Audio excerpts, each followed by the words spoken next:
যারা আমরা খুশি হলাম, খুশির সাথে সবাই বলে আলহামদুলিল্লাহ। হয় নাই খুশি? দেখেন যেই দল জিতে সমর্থকরা এমন করে হই করে ওঠে, 10 কিলোমিটার দূরে শব্দ যায়। আওয়াজটা কিসের ছিল? খুশির আওয়াজ। জোরে বলেন, খুশির আওয়াজ। ওমর ইবনে খাত্তাব রাদিয়াল্লাহু তাআলা আনহু যেই সময় ইসলাম গ্রহণ করেছেন, সাহাবারা আল্লাহু আকবারের ধ্বনি দিয়েছে দারুল আরকাম থেকে। দারুল আরকাম থেকে আল্লাহু আকবারের ধ্বনি সে হেরেমে আওয়াজ পুষছে। আওয়াজটা কিসের ছিল?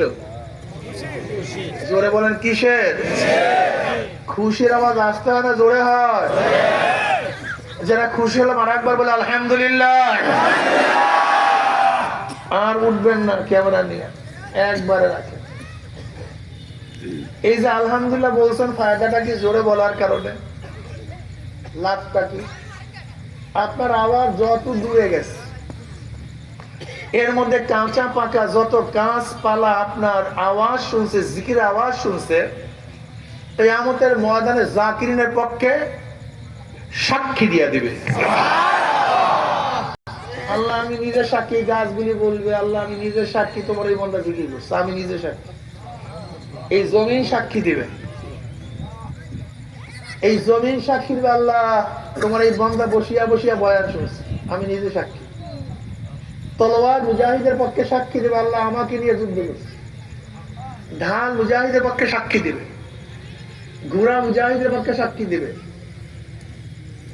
জমিন সিজদাগারের পক্ষে সাক্ষী দিবে, যেখানে যে ইবাদত করছে মাখলুকাতগুলি সেই আবেদের পক্ষে সাক্ষী দিবে। এই মাজলিস সাথে গুরুত্বপূর্ণ এত দামি। আমাদের শায়খ ও মুর্শিদ নব্বুল্লাহ মার্কাত আমরা বলতেন, বাবা কোন ব্যক্তি হক্কানি উলামায়ে কেরামের বয়ান শোনার জন্য বাড়ি থেকে রওনা করে, বয়ান শেষে আখির মোনাজাত দিয়ে বাড়িতে চলে যায়, তার আমল নামায় 50 লক্ষ নেকের কম লিখাই হতে পারে না। এ বাচ্চারা, এ বাচ্চা তোমরা সরো, যাও যাও এখান থেকে। এই যে একবার সুবহানাল্লাহ পড়ছেন, পড়ার সাথে সাথে আমল নামে 1000 নেকি লেখা হয়ে গেছে, 1000 গুনাহ ঝরে গেছে। ইন্নাল হাসানাতি ইউযহিবনাস সাইয়্যাত, নেকি গুনাহকে মিটায় দেয়, নেকি গুনাহকে ধ্বংস করে দেয়। আমি এই আয়াত থেকে ওই সমস্ত বাবাদেরকে বলবো যারা গাঁজা সেবন করেন, মদ পান করেন, গুনার মধ্যে ডুবন্ত অবস্থা আছেন, আপনার ধারণা হুজুর আমি গুনার মধ্যে থাকি, নামাজ পড়ে লাভটা কি? আপনি ভুল করতেছেন, চরম ভুল করতেছেন। আপনি ওই ব্যক্তির মতো, যে ব্যক্তি শুধু শরীরের মধ্যে ময়লাই লাগায় কিন্তু পরিষ্কার করার কোনো ব্যবস্থা রাখে না। এই কথা ঠিক না? আপনি শুধু গুনাই করেন, গুনাহ পরিষ্কার করার কোনো ব্যবস্থা আপনি রাখেন নেই, আপনি ধ্বংস হয়ে যাবেন। বরং আপনি গুনাহ করতেছেন, আপনি নামাজে দাঁড়ায় যান, নামাজ পড়তে থাকেন। ইন্নাস সালাতা তানহা আনিল ফাহশাই ওয়াল মুনকার, যদি আগের থেকে পবিত্র থাকতো তা আনিল ফাহশাই ওয়াল মুনকার বললেন কেন? কথাটা বুঝাতে পারি। নামাজ তো নামাজিকে হাজারো গর্হিত কাজ থেকে ফিরায় রাখে, হাজারো খারাপ কাজ থেকে তাকে বিরত রাখে। এর জন্য আমি বলবো যারা গুনার মধ্যে ডুবান্ত আছেন, নামাজে দাঁড়ায়া যান, জিকিরে বসিয়া যান, ইবাদতে মগ্ন হয়ে যান। আশা করা যায় ওই নামাজ একদিন আপনাকে সমস্ত পাপ কাজ থেকে বিরত রাখবে, আপনাকে রাখবে। কিন্তু আপনি বোকা, আপনার ধারণা হুজুর আমি গুনাহগার, আমি খারাপ মানুষ, আমি নামাজ পড়বো কেন? বোকারাম চোদ্দি, তোমারই তো বেশি নামাজ পড়া উচিত, বেশি ইবাদতের মধ্যে মগ্ন থাকা উচিত।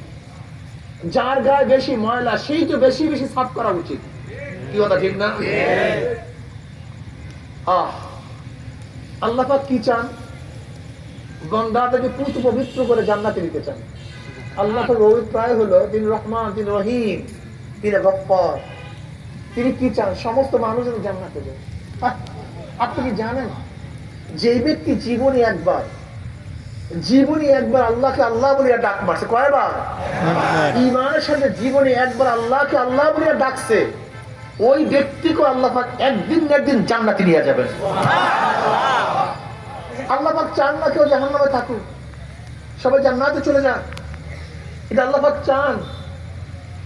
আর জান্নাতে পবিত্র ব্যক্তি তো কেউ যেতে পারবে না, কোন গুনাহগার জান্নাতে যেতে পারবে না। এর জন্য আল্লাহ পাক গুনাহ সাফ করার কত পদ্ধতি রাখছেন।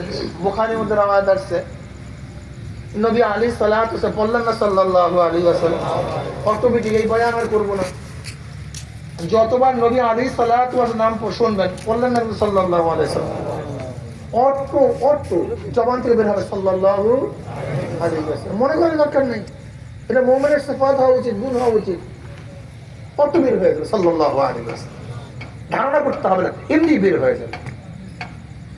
সবচেয়ে ওই ব্যক্তি বখিল যে নবীর উপর দুরূদ পড়ে না, তার চেয়ে বখিল আর দুনিয়া থেকে হতে পারে না। নবী আলাইহিস সালাতু ওয়াস সালাম পড়েন না কিন্তু সাল্লাল্লাহু আলাইহি, তুমি পড়ছো সাল্লাল্লাহু আলাইহি ওয়াসাল্লাম, পড়ো নাই। এই তুমি কালা জামা পড়ছো, পড়ো সাল্লাল্লাহু আলাইহি ওয়াসাল্লাম, পড়ো, জোরে পড়ো, মাশাআল্লাহ। একবার নবীর উপর দুরূদ পড়বা, আল্লাহ পাক তোমার উপর 10টা রহমত নাযিল করবেন। কেন করেন না, কেন করবেন না? সব আশিকে নবী, ফাজলামিন নবী, এগুলি সব ভণ্ড। আশিকে নবী সুন্নাতের কোনো খবর নেই, আশিকে নবী দুরূদ পড়ে না, আশিকে নবী সুন্নাত অনুযায়ী চলে না। আশিকে নবী, নবী আলাইহিস সালাতু পড়েন না কিন্তু সাল্লাল্লাহু আলাইহি ওয়াসাল্লাম। একটা বয়ান কমপক্ষে মনে রাখেন, যাবেন তো কি নিয়ে যাবেন, যে কারোর বাড়ির দরজাতে চলন্ত প্রবাহিত এক নহর থাকে, পরিষ্কার স্বচ্ছ পানির নহর। সেই নহরের মধ্যে কেউ যদি 5 বার গোসল করে তার শরীরে কোনো ময়লা থাকতে পারে না? ইয়া নবী আল্লাহ, না, ময়লা থাকবে কিভাবে? আল্লাহ হাবিব আলাইহিস সালাতু ওয়াস সালাম ফরমান, 5 ওয়াক্ত নামাজ এইভাবে, 5 ওয়াক্ত নামাজ এইভাবে।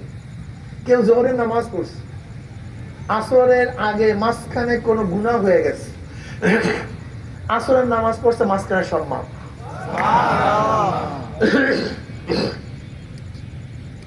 আসরের নামাজ পড়ছে, মাগরিবের মাঝখানে কিছু হয়ে গেছে, মাগরিবের নামাজ পড়ছে, মাঝখানে সব মাপ। মাগরিব থেকে এশার মধ্যে কিছু হয়েছে, মাগরিবের থেকে এশার মধ্যে কোনো গুনাহ হয়েছে, এশার নামাজ পড়ছে। কি সুন্দর পদ্ধতি!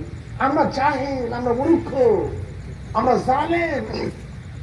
আল্লাহ চান সমস্ত মানুষকে জান্নাতে দিতে, অবশ্য আপনি আমি জান্নাতে যাইতেই চাই না। এশার থেকে ফজরের মধ্যে, ফজর থেকে জোহর, জোহর থেকে আসর, থেকে মাগরিব, থেকে এশা, থেকে ফজর, থেকে জোহর, থেকে আল্লাহ পদ্ধতি কত সুন্দর। কিন্তু মনে রাখবেন, এইমাত্র যে বয়ান করছে সগীরা গুনাহ, কবিরা গুনার জন্য তওবা শর্ত, তওবা। আল্লাহ ইচ্ছা করলে সবই মাফ করতে পারে, সেটা আল্লাহর ব্যাপার। কিন্তু কবিরা গুনাহ মাফ করার জন্য তওবা, তওবা তো নাদামাতুন, আত-তাওবা রুজাতুন, তওবা তো লজ্জিত হওয়া, তওবা তো ফিরিয়ে আসা। আল্লাহ এই কাজ করছে আর করবো না, এই গুনাহ করছে আর করবো না, আল্লাহ মাফ করে দাও। চোখের পানি, চেহারা লাল।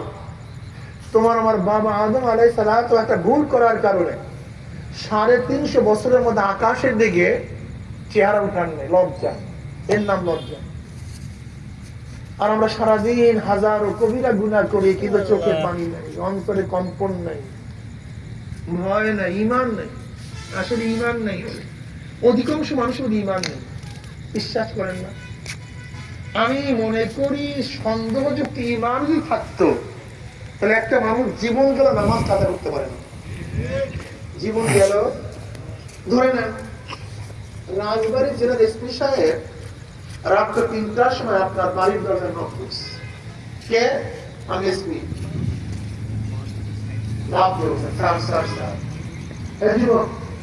এই ঠান্ডা পানির মধ্যে 100 ডুব দাও, এই ঠান্ডা পানির মধ্যে 100 ডুব দেওয়ার পর